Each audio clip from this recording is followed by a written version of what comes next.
All right, welcome folks to the first candidate forum for the Capilano Students Union by-election. This event is the first of two. For today's forum, we have invited candidates for the positions on the CSU Board of Directors to tell us their goals and visions for the CSU should they be elected. We'll be hosting a second candidate forum tomorrow that will feature candidates for the Capilano Business and Professional Society, same time, noon. I'd like to thank news editor Bridget Stringer-Holden and editor-in-chief Alicia Samnani from the Capilano Courier for moderating today's forum, and I will pass the spotlight over to them now. Thanks, John. So we have prepared questions for all candidates, but we will be asking questions submitted by the audience at the end of the session. So if you have a question, please make sure to submit it by pressing the Q&A button at the bottom of your screen. And if you could make a note of who it's for as well, that would be greatly appreciated. So we'll start off first with our student of color liaison.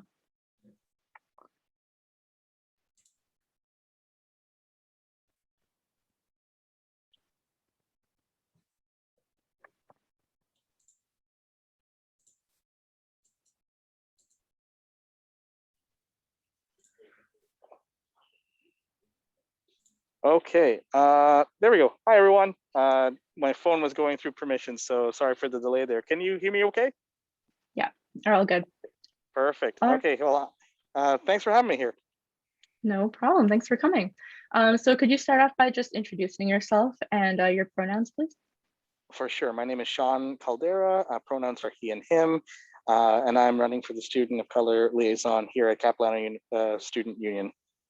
Perfect. And why do you think you would be a good candidate for the Student of Color Liaison specifically?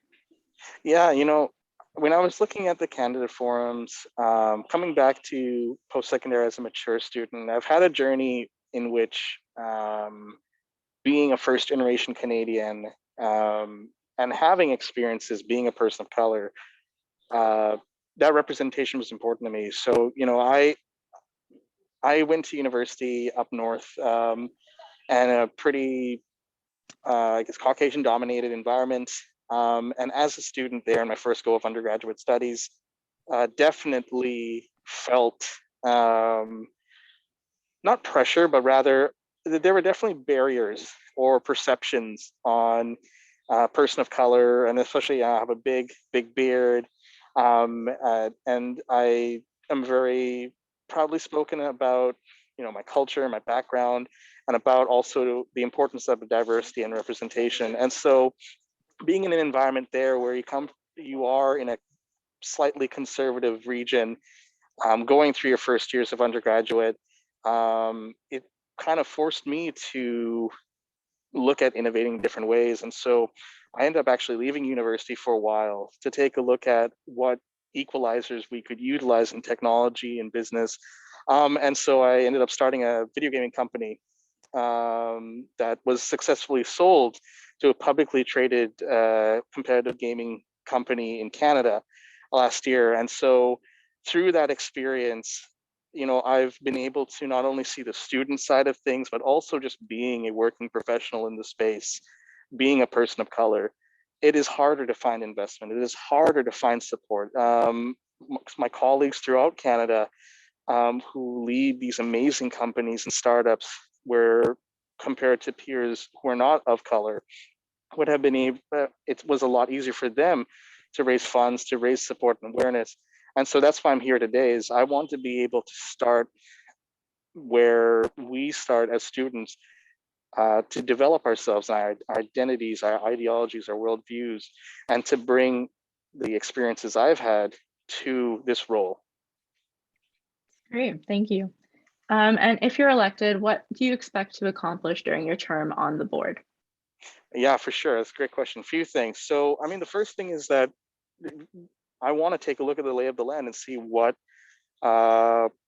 services are offered currently, what services were offered previously, what didn't work, what does work, and what do we aspire to be building here at the CSU. Being a new student at Capilano myself, I'm on a learning journey, but I think that fresh pair of eyes is going to give us perspective that maybe won't be there or hasn't been there yet, or has been there, and I would like to carry on the torch of the hard work of those who have come before me. So after that analysis and that assessment, almost a gap analysis of sorts, I firmly believe in building university with community. So definitely looking at who are the key players around our university, who are people of color, who are examples in the community, who can connect with students of all ethnicities, of all backgrounds, who may be identifying as BIPOC. And so that second aspect is reaching out into communities and businesses that are run by people of color.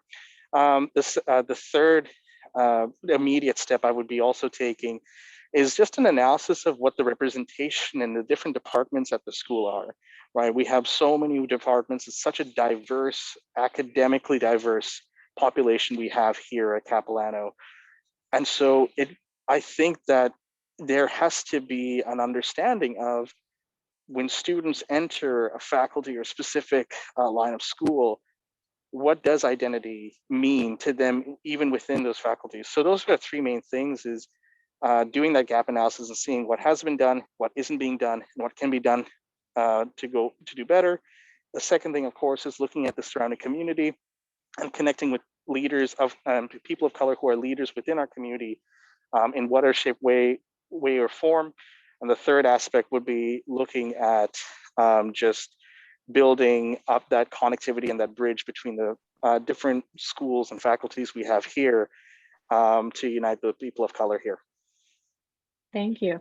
And what kind of skills do you think that you would bring that would make you a successful member on the board?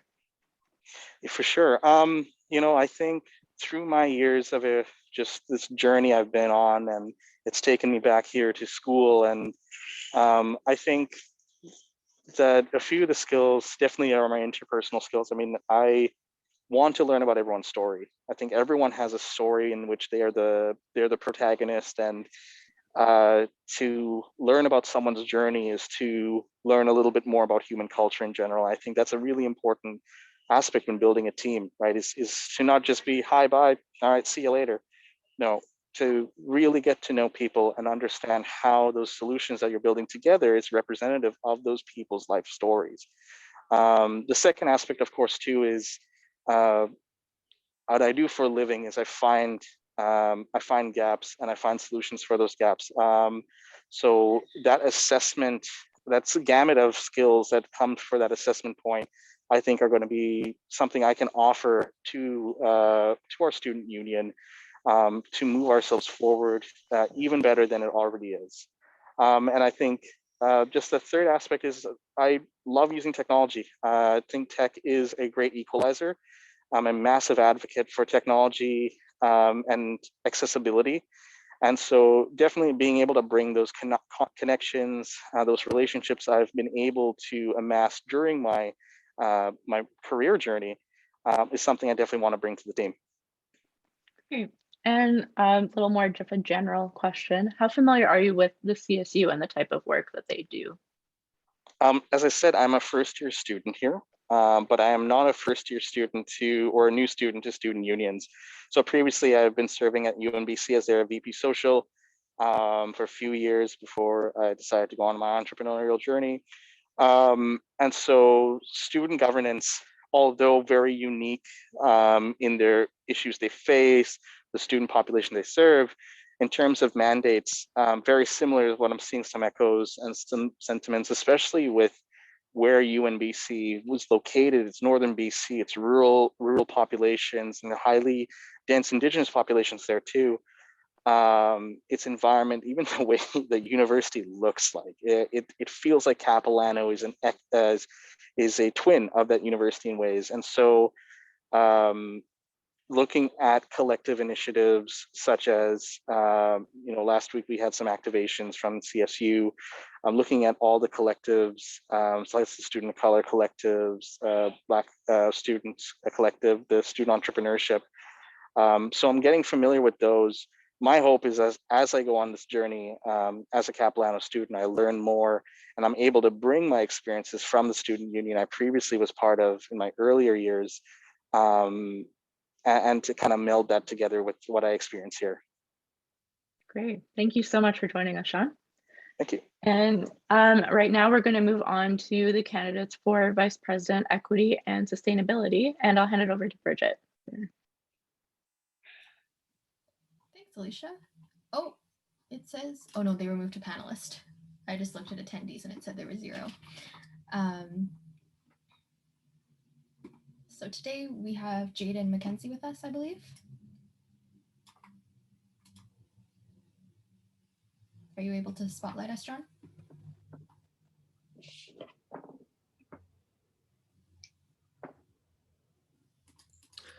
Just transferring it over now. Usually it does it automatically. Just give me a moment.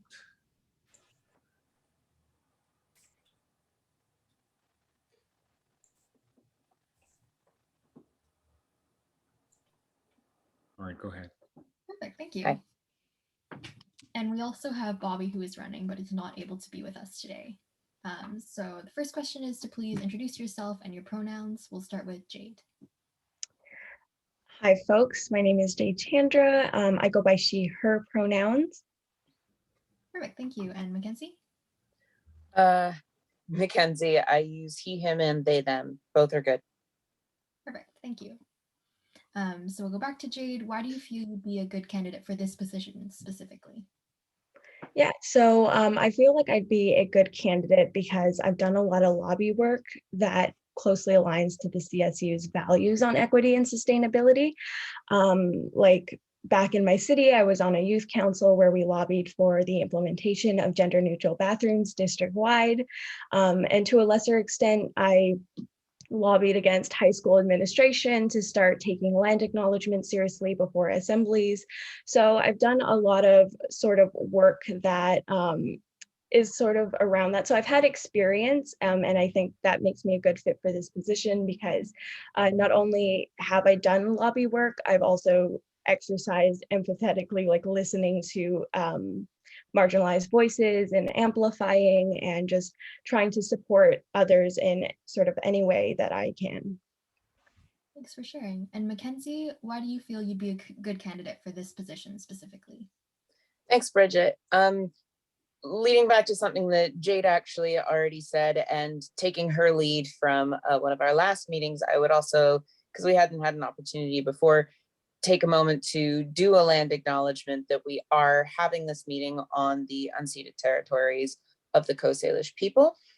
I feel very similarly to Jade that I would be a great candidate for this position, in part because of my history in being involved with politics and advocacy. I was very, very involved in grassroots movements for the environment, doing local work to adjust building codes, improve public transit, and get people to sign petitions to let their local government know that this was a priority for them. I really believe that any issue that you care about, you need to start where you are. Because as much as we can change things on a global scale, we also all have to do our work in our smaller communities. One of those communities, not just being North Vancouver, but also Capilano University. I also have a very strong history speaking as a person who has faced a certain amount of oppression, a certain amount of marginalization, both as a trans person. I was queer before I realized I was trans. I have a disability and I am low income. I don't have a safety net for income. So I really deeply understand a lot of viewpoints across the board. And I feel like I'm also quite able to acknowledge the privilege I have as a Caucasian person in this, as Sean said, fairly somewhat conservative environment. And I want to use my history of organizing, delegating, and amplifying other people's voices to help really take action on issues that are affecting both those students, but also everybody on campus. Thanks. And back to Jade, if you're elected, what do you expect to accomplish during your term on the board? Yeah, so one of the main things I'd like to accomplish is trying to create more campus culture and connect with students more. especially in a role of equity and sustainability, where part of the work is trying to get students to actively be involved in both climate justice and just human rights justice in general. There's lots of events that we can put on as well that'll help this, but I think the main goal is just letting students know that they have a place of support if they do experience microaggressions, like they have a racist old prof who keeps mispronouncing their name, like they have that support to go to speak with, or if they're feeling like, oh, we need to start doing more about climate justice, because I know lots of students have a lot of anxieties around climate change. Especially currently, it just seems like, so much is going on lately. So I just want to support students and let them know, because it seems like what Capilano sort of lacks, because it is a commuter campus, like you do have to come a sort of way from dorms, is that there's not a lot of campus life. So it might, for students, they might be stuck in this comfort zone, maybe where they don't want to get involved in campus things, especially with the student union, which, we are the student union, we're here to support students. So just sort of getting that word out there, and I hope to accomplish that. Thank you. And Mackenzie, if you're elected, what do you expect to accomplish during your term on the board? Thank you. I think for me, the key word is accessibility. One of the things that motivated me to run for the CSU is that I am a first-year English major, but I was at Capilano attending as a student in the film program before. And something that was really, really difficult for me was accessibility. I am a disabled person, and as much as there is understanding around particularly my physical disability with type 1 diabetes, I also suffer from post-traumatic stress disorder. And one, mental health education around that, and mental health awareness around how that will affect you as a student, because it doesn't affect whether or not you're a good student, but it does require a certain amount of accessibility. So I would want to advocate for students in that regard who are struggling, to make sure that they are still acknowledged as the hard workers that they are. Also, as a trans student, I am a little bit frustrated that there isn't a gender neutral bathroom easily accessible in every building. And so I would definitely want to do a lot of advocacy work to make sure that when I'm in the library, I don't need to go over to Birch when I need to use the bathroom. There's also a certain amount of accountability that is important to me. When I was in the motion picture arts program, there were a number of students that made other students feel unsafe. And when they approached a couple of professors about it, they were not taken seriously. There was a young man who was very openly a white supremacist. And when students of color came forward about that, they were completely disregarded. There were a number of students that experienced sexual violence at a few of the other students who were involved, but because certain things couldn't come forward, their requests for boundaries reassignment were not always taken as seriously as I would have hoped they would be. So there are a number of things around accessibility and accountability that I would really, really want to take seriously. As there are some things that CAP does really, really well. I want to say that. I don't just want to be coming here and going, oh, well, we need to do more, because there are some things that this school does incredibly well.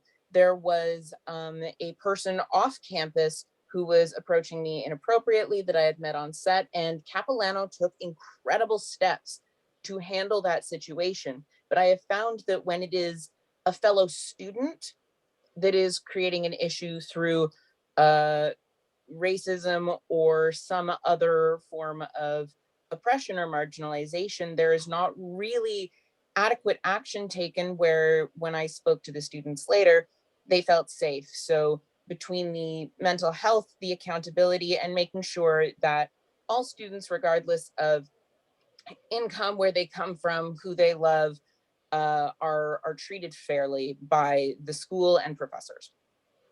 Thank you. Back to you, Jade. What skills can you bring to a board of directors position? So I believe that the skills that I definitely surface level bring to the table are obviously that I identify as a woman, so I experience a lot of feminist issues. I'm also a person of color, like I'm Indian, so I definitely have a lot of like experiences in regards to like microaggressions growing up with like just being a woman, being a person of color, and being someone just who has like, you know, a brother with a disability. I think that I just have lots of different perspectives, but I think that besides all of that, I also just want the focus to be more on students. And I think I'm really good at being able to listen and help support students in their own shoes, because I could only help so much. Like my experiences only extend so much. Like I can't obviously always be able to know exactly what issue someone is experiencing. So that's where the listening would come in, where I'd have to put my own privileges, my own thoughts to the side and really listen to this issue and understand it. And so I know how to fully support that person. I keep emphasizing that I want this position to be something that supports and helps and isn't just, oh, I know all of this and I know how to fight for you, because I really don't. It's students that know best. And so my skills would be just being able to create that bridge that connects the students union to students, and sort of just having my very extroverted, very loud personality, which helps rub off on a lot of people, because a lot of times during injustice, the reason a lot of people stay silent is because they like to stay in that little bit of a comfort zone where they don't want to stand up, they don't want to take the stance. And so I feel like I can very much help students step out of that comfort zone, stand up for themselves in the process, and really just understand that they have a platform and a place to speak, and that their issues aren't minimal. Their issues deserve to be spoken, they deserve to be heard, and I think I can help students in that regard. Thank you. Mackenzie, what skills can you bring to a board of directors? Thank you.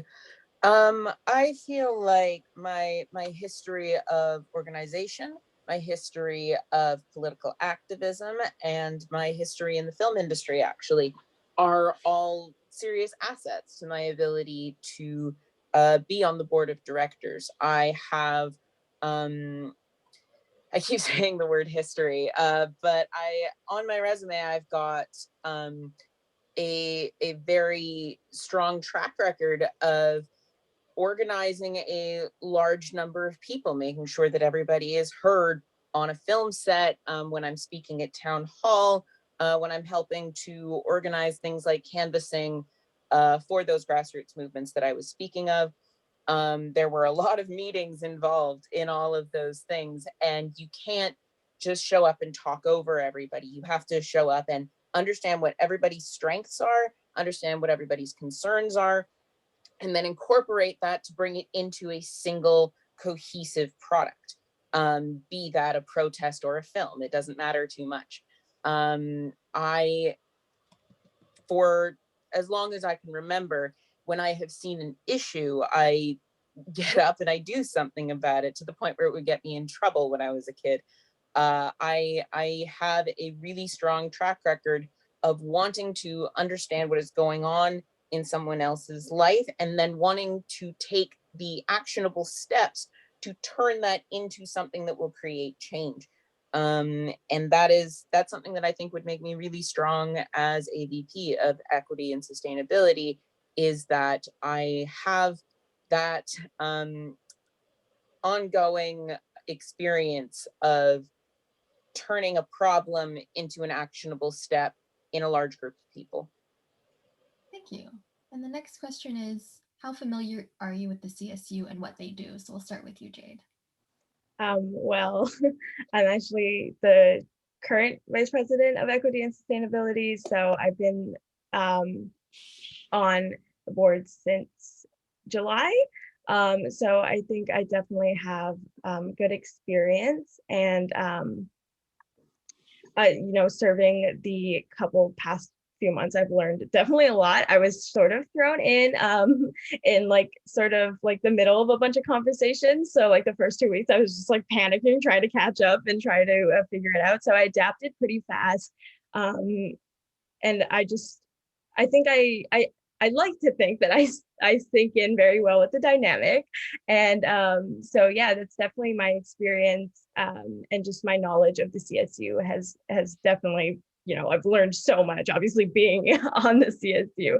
That would be kind of bad if I didn't know anything. So yeah. Thank you. And Mackenzie, how familiar are you with the CSU and what they do? I can't deny that Jade definitely has one up on me on this one, being the person acting in the position.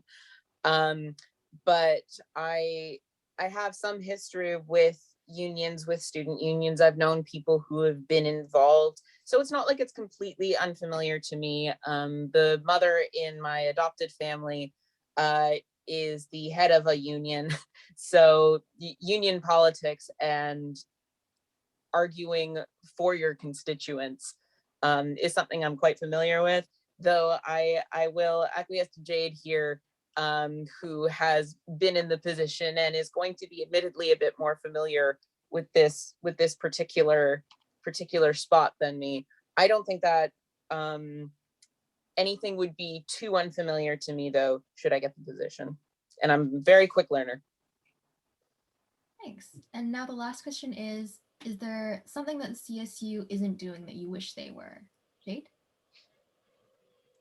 So I think that the CSU could definitely use a little bit more of a stir up. It's really hard for unions and just boards and executives to stray away from being an echo chamber. And by that, I mean just being like, oh yeah, we should do this. Yes, we should do this. And no one's really going in there to sort of be like, hey, I don't think this is okay. Like, we need to fix this and just stir it up a little more. I think that the CSU does a lot of really, really good stuff. And as far as executives and unions and stuff, they definitely hold themselves accountable a lot more than the university executives. I don't know if I can say that, but yeah. So I definitely think that just being a little more of a just to just drive forces ahead and speed up a little more. I know that like climate justice is something that we can really start to speed up and pick up, because I feel like students are very nervous in that regard. I also think that they could improve by just trying to get information out a little more. I know that word to mouth is a really good way, and it's just because students don't really know like that the student union exists, and if they even do know that it exists, they have no idea that it's like a support system for them. So that's why I really want to create that like campus like life and that bridge to support these students, because I feel like a lot of, you talk to anyone and they're like, what? I didn't know that, or I didn't know this event was going on. So I think just getting the word out a little more too.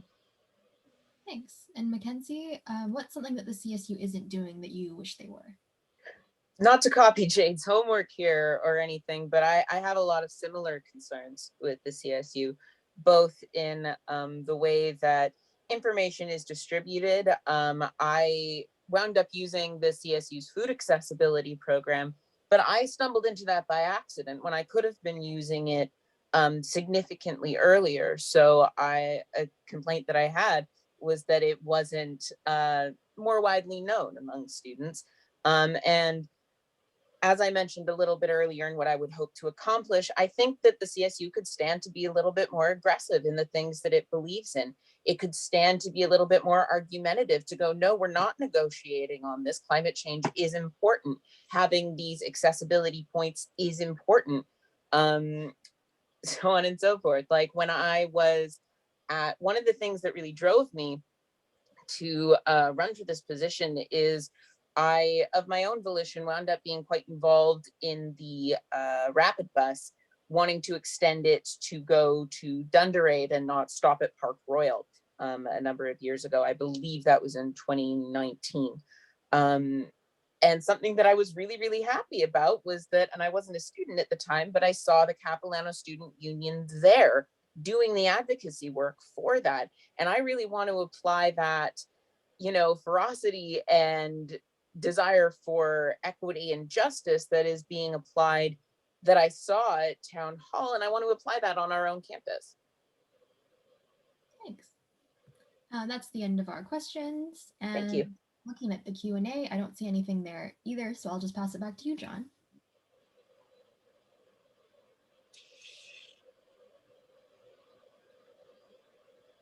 Hi, everybody. Wow, thank you so much to all of our candidates. Just give you a moment here. So today's candidate forum had featured candidates for the CSU Board of Directors positions. We will be doing this event again tomorrow with CBPS candidates. And so we hope to see you there again. And thank you so much to our moderators from the Capilano Courier. Elections will take place from the 5th to the 7th of October. And elections are all online, so keep your eyes on your CapU inbox for your ballot. Elections are all online, so we have the pleasure of calculating winners immediately. So the unofficial results will be announced on that evening. Keep your eye on the CSU social media as well as the Courier social media for results. And thanks again, everybody. We'll see you again tomorrow.